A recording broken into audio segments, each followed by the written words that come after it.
These are 10 Simpsons characters who deserved more screen time. Lisa tells a story within a story within a story to Homer. I think it'd be appropriate to start off this video with the seemingly never-ending story. The episode opens with the family having a nice weekend trip to the local cave. They start exploring and Homer wants to take a small part of the stalactite, which results in the whole thing collapsing and they fall into a hole. I'm stuck and I have to pee! No, I'm just stuck. Please, no one take him out until he's dried up. Bart and Marge go to try and find a way out, and Lisa stays with Homer and tells him a story about what happened to her the other day. She was walking home from school and she stumbled into a big horned sheep which chased her around. She managed to get inside Mr. Burns' mansion, but so did the sheep. That beast! Liberal midget! Lisa and Mr. Burns run into the attic to hide from the sheep, and Lisa saw a picture of Mr. Burns working at Moe's. He tells her a story about how he lost his power plant in a bet with Rich Texan. Now you're telling me Burns' story? Yeah, it's like the play within a play in Hamlet. Yeah, like he knows who Hamlet is. Mr. Burns and Rich Texan were supposed to scavenge all sorts of things, but the only thing he couldn't get was a picture with a smiling child, so he lost the power plant. And I had to start at the bottom. But to get to the bottom, I had to work my way up from Moe's. Well said. But one day he found a letter Moe wrote in case he died. If you're reading this, I am dead, and you are about to learn the story of my treasure. In that moment, Marge and Bart came back and said they couldn't find a way out, but suddenly it didn't matter, because Lisa was telling a story. It begins with Moe meeting Edna Krabappel. He offered to take her to his tavern, but she said she hated bars and taverns because her ex-husband was an alcoholic. So Moe pretended to be a therapist for alcoholics. I knew that in order to win her love, I needed to get rid of the human garbage. Moe said that the human garbage was actually his best friends. Hey, you do what you gotta do for love, or sex. For that summer, Moe pretended to be a true gentleman, but his friends weren't so happy. Hey, Mo. Thanks to you, I've been sober a week. Yeah, me too. We're all sober. I guess Moe's relationship with Edna did more for them than any rehab center could. Listen, boozebags, I got a good thing going here. If you mess it up, I will out the one of you that is gay. Yeah, that'll shut him up real good. Moe realized if he wanted to be with Edna, they needed to get out of Springfield, but he needed the money.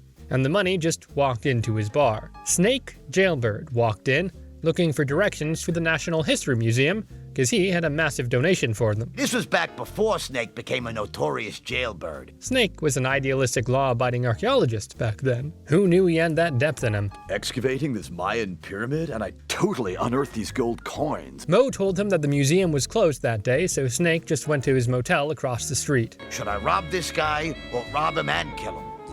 I decided to do the right thing. Well, good for you, Moe. He robbed Snake and ultimately created a criminal.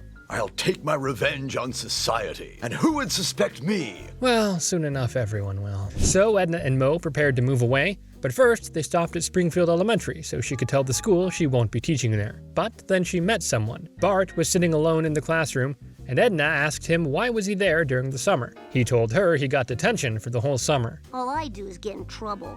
Aw, sweetheart, do you want to do better? Wow, she used to be so sweet and full of hope. Bart, what did you do to this poor woman? Bart tells Edna that he won't make it through 4th grade at this rate. You'll make it through 4th grade, because I'm gonna stay here and be your teacher. Edna told Moe she had to stay in Springfield because boys like Bart Simpson need her. Just need someone to recognize the basic goodness that's trapped inside them. Well, it's partially true. So the two broke up, and Moe spent his days putting his gold coins in the jukebox. You poor man, you're about to get a lot poorer. In case you forgot, we were talking about Mr. Burns' story. He got the coins to Rich Texan in hopes of getting his power plant back, and he said he'll give it back if Burns can get a picture with a smiling child. Without my beloved nuclear plant, I have nothing to live for. In that moment, the sheep managed to get into the attic, and Mr. Burns stepped in front of Lisa to protect her. The sheep knocked him over but then got close to Lisa and returned her pearl necklace. I sacrificed my gorgeous body for nothing. This must be what it's like to have a baby. Well, something like that. Lisa takes a cameraman and takes a photo with the man who risked his life to save her. I can get my plant back. So, Mr. Burns got his plant back, and the story made Homer cry. In that moment, he fell down and said, Oh, why did I lead you down here to find those stupid coins? Say what? Homer said that a few days ago he was hiding from his fatherly duties, and he heard Rich Texan say he was gonna hide the coins in the cave. Then Rich Texan came out pointing a gun at them and demanding the coins that were below Marge's legs this entire time. But then Mr. Burns showed up, also wanting the coins. And then you'll give it to me if you know what's good for you. You guys have guns? Better luck next time, though. Coolest entrance gets the go. Marge takes the gold and drops it deeper down the cave. Lady, I ought to fill you full of gratitude. Well, good thing that ended with no gunshots. And that's why I didn't have time to study. Bart, do you expect me to believe that? Well, yeah, sort of. Krabappel making out with Mo? Sorry, Skinner, maybe if you had some gold on you. But not so long ago, he was all Edna could think about. Bart finds out that Principal Skinner and his teacher Edna Krabappel are having a secret relationship, and he becomes their cover. Grade School Confidential starts with everyone going to Martin's party, even the teachers. Edna and Skinner get to talking, and... Is this how you imagined your life, Edna? Well, yes. But then I was a very depressed child. I'll toast to that. But then Skinner's mother starts yelling at him for going to a party without her, so Edna offers to hide in a children's playhouse. I've always admired your tart honesty and ability to be personally offended by broad social trend. They flirt for a bit, and then... You have a breath mint I could borrow? I've got some menthol cigarettes. Well, sure. If they're refreshing, they'll do the trick. But they weren't counting on the fact that a little someone saw them. The next day, they heard that Bart was about to expose them to the other kids, so they call him in for a talk. Sometimes a little boy's imagination can run away with him. That's the best you can do? Oh, he's got them cornered. Skinner realizes they are beaten. So they ask Bart, what's it gonna take to keep him quiet? You keep our secret and some other student can inherit your gloomy, wind-blown future. Deal. Poor Milhouse. Like he was gonna get anywhere in life. So Skinner and Edna continue dating in secret, and they're really falling in love. I always thought I'd fall for a woman just like Mother. Please, start that sentence again. But they start crossing the line and asking Bart to be their postman and their cover for dates, until one day, he's had enough. Okay, crew. Set your faces to stunned. He opens the janitor's closet, and there they are in a hug of love. Skinner and Edna with her skirt way up. The gossip starts spreading like wildfire. And Bart's teacher, Mrs. What's her name? Krabappel? Bart's teacher is named Krabappel? Yeah, I think you have bigger issues on hand here. When Chief Wiggum heard about this from Ralph, he immediately called Superintendent Chalmers, and he told Skinner that he will either end the relationship right away, or both he and Edna will be fired. Skinner told him he won't be leaving the woman he loves. It's going to be hard to say goodbye to all of you. We've had a lot of fun together. When? As far as I know, you've been slowly losing your mind teaching them. Skinner called Bart in to apologize for putting him in such an awkward position. Bart tells him that he doesn't have to listen to Chalmers. He spent his whole life following orders. From your mother, the army, Superintendent Chalmers. Just this once, man. Stand up for yourself. Bart makes a great point. That spineless man has never done anything for himself. So Skinner decides to make a stand. Skinner, get off of my school.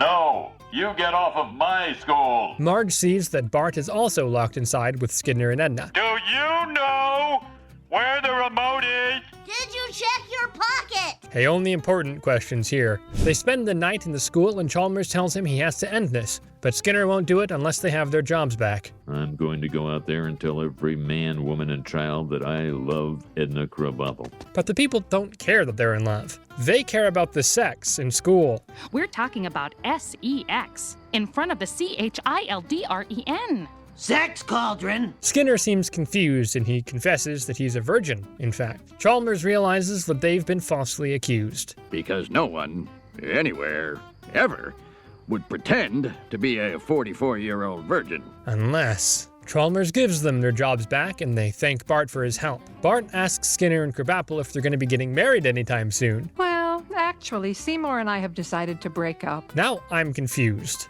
They say that they don't want to be humiliated like that again and that this is the best decision for both of them. Bart doesn't understand, but hey, he's only 10. That's why I love elementary school, Edna.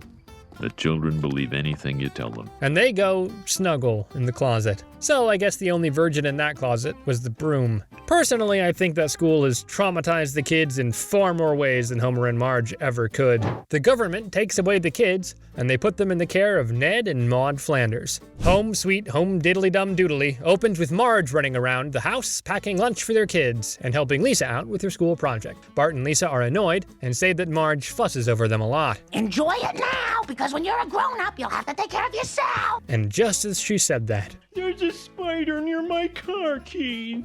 You did the right thing by telling me. her oldest child needs some help. Homer surprises Marge with a nice spa date, but she says she can't leave the house in such a mess. But Homer says they can do it later, and Grandpa can watch Maggie. Meanwhile, Bart's having picture day at school when Mrs. Krabappel sees that he has lice. How on earth does a boy get head lice in this day and age? Well, when you have a kid like Bart, anything's possible. They call Lisa into the principal's office to check if she has lice too, but she comes in looking rather beaten. Some bullies were picking on her earlier, but Skinner doesn't know that. Sweet Georgia Brown, something is rotten at the Simpson house. This is not going to look good for Homer and Marge. Skinner calls Child Protective Services, and they go to examine the Simpsons house. Living room a mess.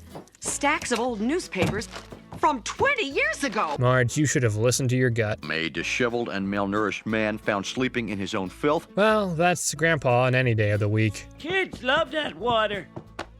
Oh, my Lord. Stupid babies need the most attention. To make things seem even worse, Bart and Lisa come home looking like they're homeless. Oh, I love getting away from this dump. It's like I'm on some wonderful drug.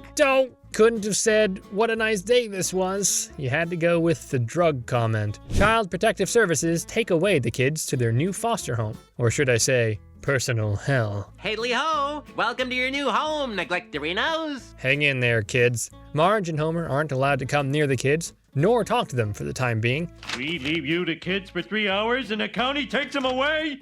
Oh, Sure, he wouldn't care less if Homer was taken away. And the kids aren't having the best time either. But Ned lets them watch Itchy and Scratchy. The decision he soon regretted. Dad, should I poke Rod with a sharp thing like the mouse did? Ned, you better cleanse your children. Marge and Homer are appointed by a judge to go to a How to Be a Better Parent class. Meanwhile, the kids are having a harder and harder time with Flanders. Well, Bart and Lisa are. I never heard Maggie laugh like that before. Well, when was the last time Dad gave her that kind of attention? Well, that speaks volumes as to what kind of parents they are. Maude and Ned play a little Christian quiz game with the kids, but Bart and Lisa don't know any answers. Tail made out of snakes? Who else is it gonna be?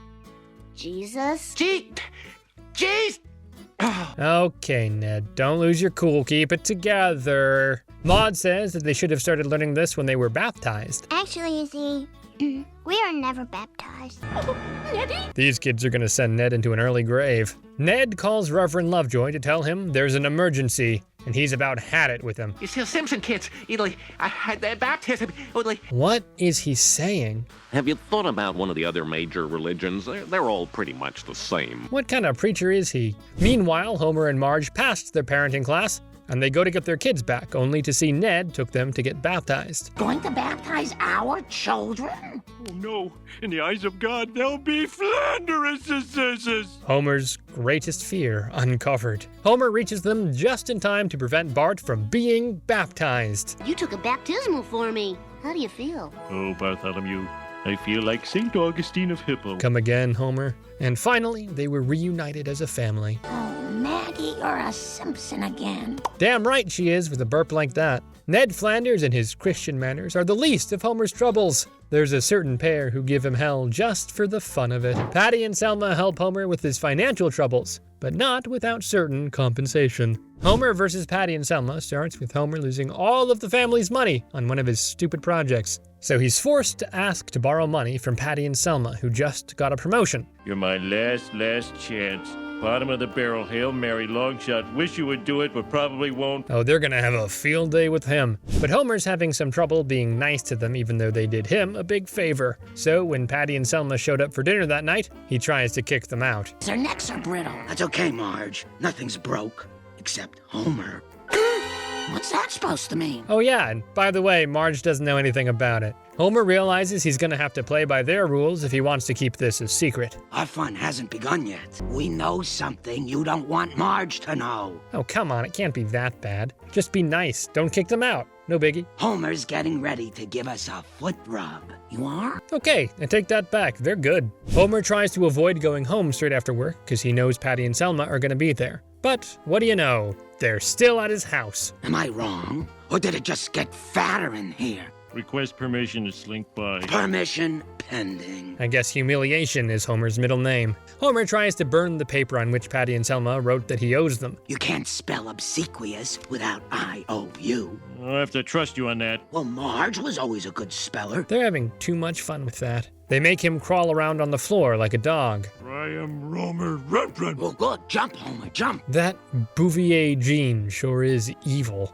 Marge comes in the room and sees the paper, and Homer tries to get it from Patty, but the paper flies on top of a lamp, and the message gets projected on the wall. Marge asks Homer if he borrowed money from her sisters. I don't know, Marge. I can't be expected to keep track of all my wheelings and dealings. Homer, that's a pretty lame excuse. Homer feels even more humiliated now that Marge knows everything, and he's scared to show his face to the family. He tries to find a part-time job that could earn them some money, when he sees a commercial about becoming a chauffeur. Good thing you turned on that TV, Lisa. I didn't turn it on. I thought you turned it on. No. Okay, moving on. But then Homer learned that he had to get a license to be a chauffeur, so there goes another humiliation with Patty and Selma. Sometimes I think God is teasing me, just like he teased Moses in the desert. Test it, Homer. Why bother, Marge? I'll get along with them. Then I will hug some snakes. Yes, I will hug and kiss some poisonous snake! He really hates them. Patty and Selma deliberately fail Homer, and as they're laughing at him, Ladies, please don't tell me you're smoking in a government building. Homer was about to laugh at them, but then he looked over at Marge and changed his mind. I'll never forgive myself for this. Wait a minute. Those are yours, sir? Patty and Selma better remember this. Homer, I'm speechless. You just saved our hides. Homer says he didn't do it for them, he did it for Marge. I'd kill for you. Please ask me to kill for you. And preferably let it be Patty and Selma. They tell Homer they'll let him pass his driver's test, but he has something else in mind. Call off the debt? Debt's off. Let's go, Marge. I just know Homer can't wait for the day when someone is in his debt. But when that day came, it wasn't what he was expecting. Mr. Burns needs a blood transfusion, and the only one who can help him is Bart. Blood feud opens with Mr. Burns needing a blood transfusion in order to live, but nobody in the plant has the same blood type as him. Mr. Burns needs some O negative blood. But nobody at the plant has it. Bart does? Well, Bart better get acquainted with some needles. Bart doesn't like the idea of being poked with needles, so Homer has to give him a little push. Not like I'm asking you to give blood for free. That would be crazy. No, don't teach your son empathy. Teach him to ask for rewards when he does someone a favor. Bart agrees to help, and Smithers couldn't be more relieved. Hey, young Bart. I don't know which one to hug first. The boy. After the transfusion, Mr. Burns has never felt more alive, and he decides to do something nice for Bart and Homer. It's a little thin, but that's okay. It could be a check. There's no check, just a card. I think someone's about to be greatly disappointed. Is there some way to show your gratitude? No gold, no diamonds. Well, I think gold and diamonds would be a bit over the top, don't you agree? Homer is enraged, so he writes an insulting letter to Mr. Burns, but Marge convinces him to sleep on it and see how he feels in the morning. And indeed, Homer has changed his mind. I finally understand the meaning of... The meaning of what? Better half. Oh, that's sweet. But unfortunately, you influenced someone else to mail that letter. Bart tells Homer that there were things in that letter that needed to be said. Just because you were mad last night is no guarantee you'd be mad in the morning. Well, that was kind of the point. Homer tries to retrieve the letter before it reaches Mr. Burns, but he couldn't do it. He even tried to steal it from Mr. Burns, but when he saw it, he went to read it in front of Homer. Why, Simpson, you've made my day. The day is about to be ruined. Just keep reading. In case you can't tell, I'm being sarcastic. You stink. Homer, say goodbye to your job and a stable income. Mr. Burns is very mad, and he tells Smithers he's fired Homer, and he wants him to arrange a beating. Smithers tries to talk him out of it, because after all, he saved his life. Beat, but don't kick. What did homie do anyway? He saved Mr. Burns' life. Oh, Smithers, you big baby. Smithers tells Mr. Burns that there's no beating, and he called it off. Judas! I'm sorry, sir, but I just couldn't hurt Homer Simpson. He saved your life. And he will never know the scale of Smithers' actions. Mr. Burns thanks Smithers for being so sober, and they decide to get the Simpsons a nice present. We found it! It's $32,000. Don't you dare sully this moment with your price taggery. What could it be? Homer's finally getting the present he wanted. Wow! A big ugly head!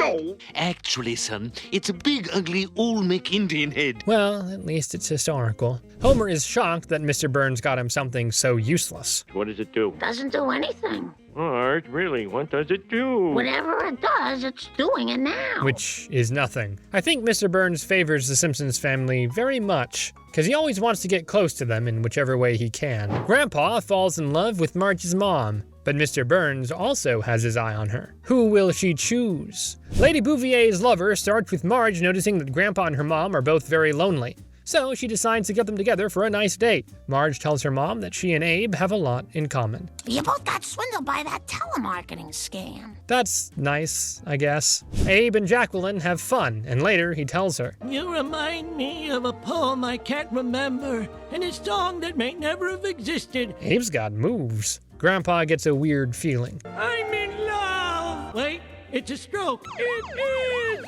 love! I'm in love!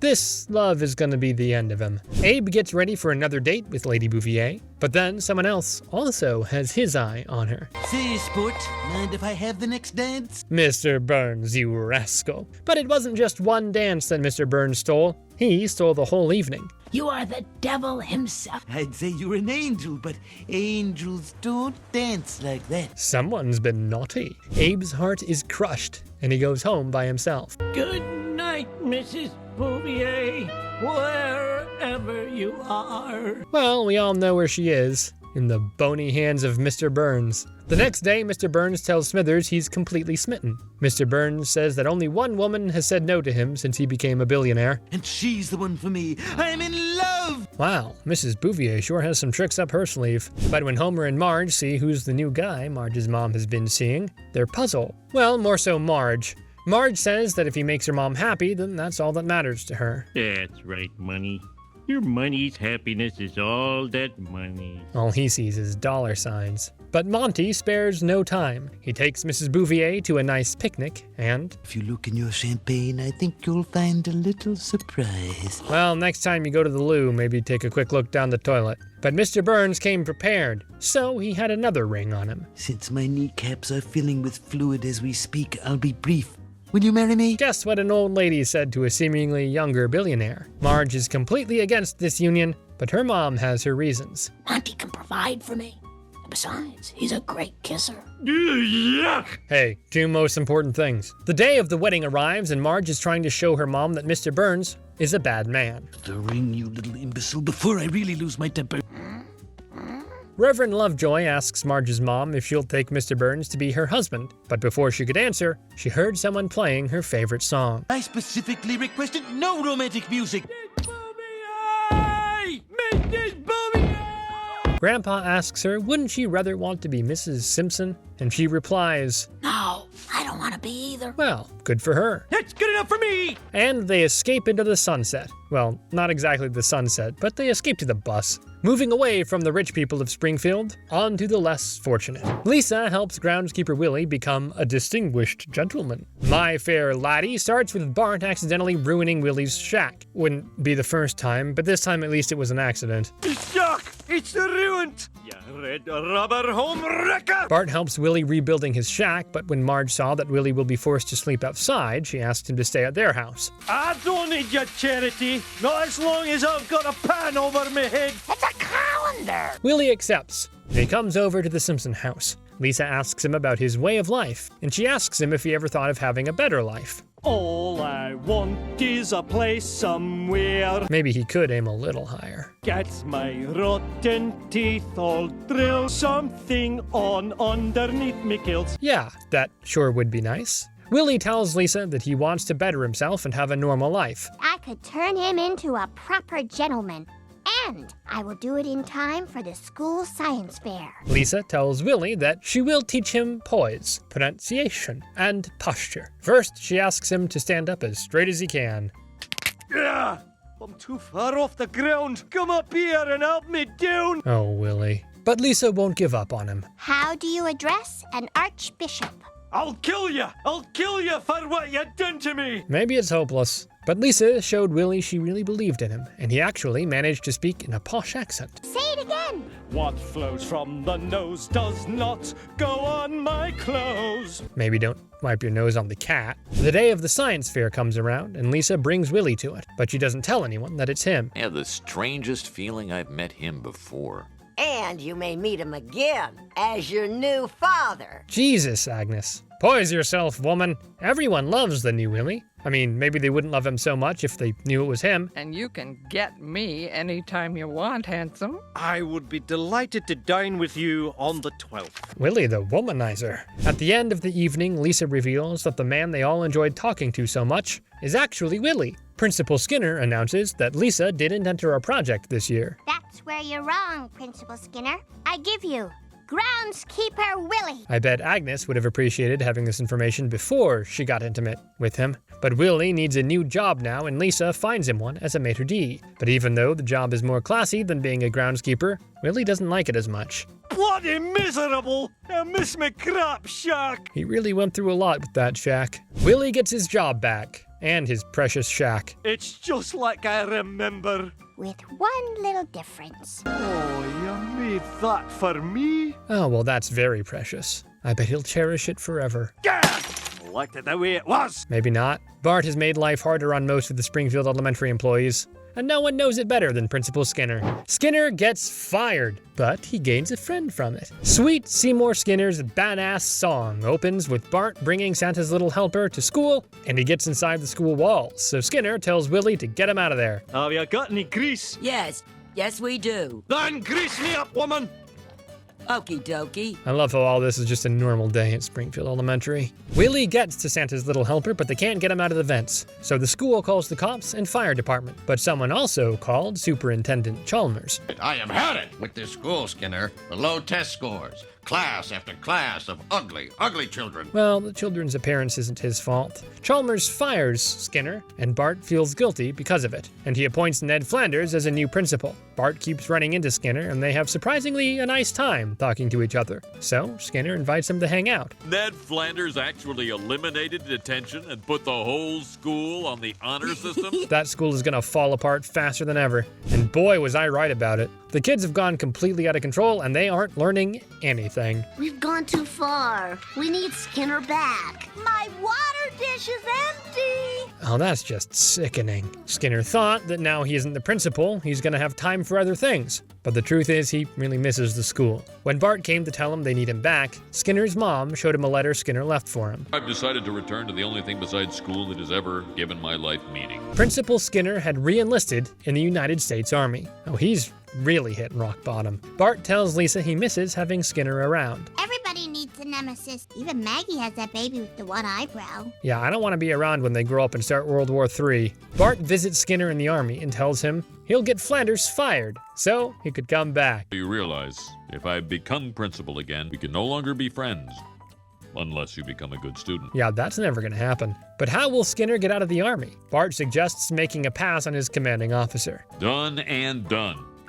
And I mean done. Okay, Spicy Skinner unlocked. Bart calls Superintendent Chalmers to show him what the school looks like now that Flanders is in charge, but Chalmers doesn't seem to care until he hears Ned thanking the Lord in his announcement. A prayer in a public school. God has no place within these walls. Amen to that. Chalmers fires Ned and lets Skinner come back. So, I guess we're enemies again. I guess. Thanks, Bart. Sure.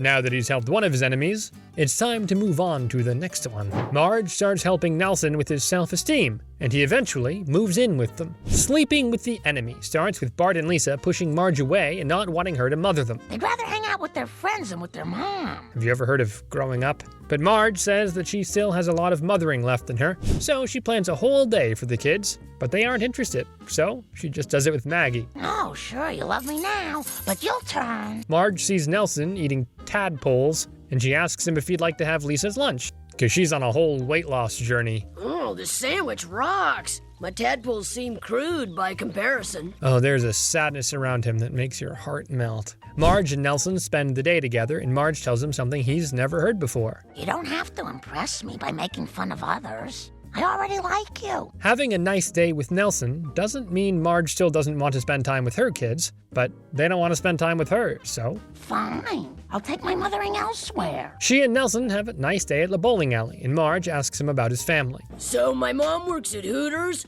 but her dream is to go to Vegas and work in a real strip club. That's an alarming picture. Marge asked him about his dad, and Nelson said he went out to buy a pack of cigarettes and he never came back. So, Marge wanted to make Nelson feel better about himself, and she offered him a job around the house. Yeah, I get the feeling Bart isn't everything he could be in the Sun Department. Well, he couldn't be more right. When Bart and Lisa were coming back home, they saw Nelson mowing their lawn. My mother?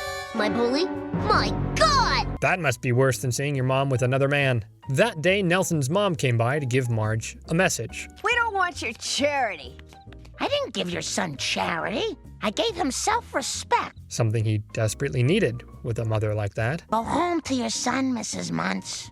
And try not to have intercourse on the way. Honestly valid advice. But that night, Nelson came to their house and told Marge that his mother left him to be an actress in Hollywood. What are you doing in my jammies? I'm your new roommate. I call top bunk.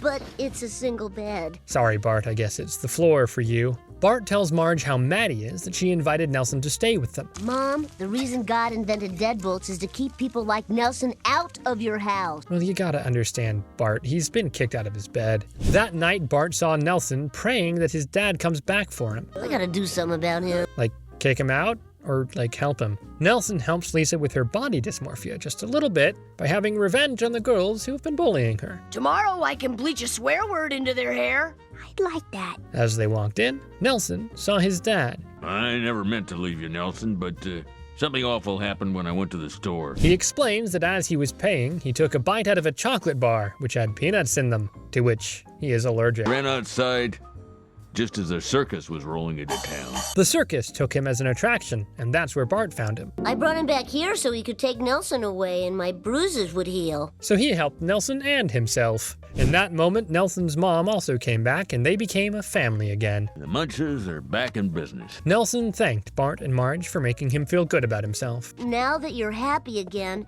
I guess you won't beat me up at school anymore. But Nelson just wishes it were that simple. But if a bully and the kid that gets bullied can be friends, why can't a convict and a cop? Homer becomes Chief Wiggum's best friend, and the chief becomes a bit too clingy. Chief of Hearts opens with Homer getting community service because people thought he was robbing the bank when in fact he had a candy apple stuck in his pocket. But while he was serving it, he became friends with Chief Wiggum. They began talking about their weight issues. Now me, I have to get my underwear specially made by this village in the Ukraine. Just two fat guys connecting over their weight problems. They agree to hang out sometime. You ever been to Moe's?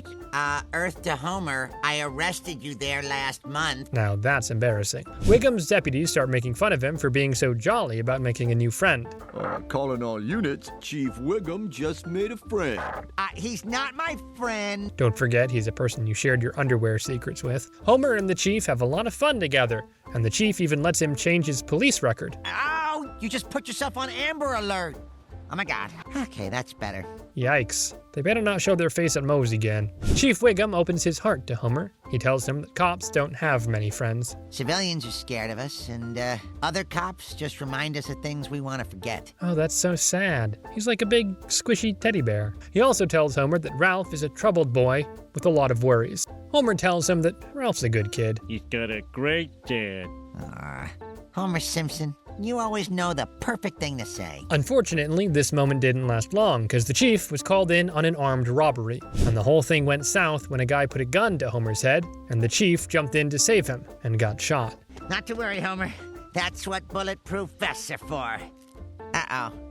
And that's what police school is for. Homer spent days next to the chief, but he wasn't waking up. Homer started crying and begging the chief to wake up and reminding him of how special their friendship was. Well, if it was so special, wake up, you fat sack of... And I guess Homer's insulting words brought the chief from the coma and woke up. But the euphoria didn't last long. The chief became a bit clingy and wanted Homer to stay by his side the whole time. Clancy, I haven't seen my family in days. Would you mind if I went home now? Now? But I just woke up. Well, that's on you, Clancy. Homer managed to go to Moe's for a bit, but the chief followed him there. What have we here?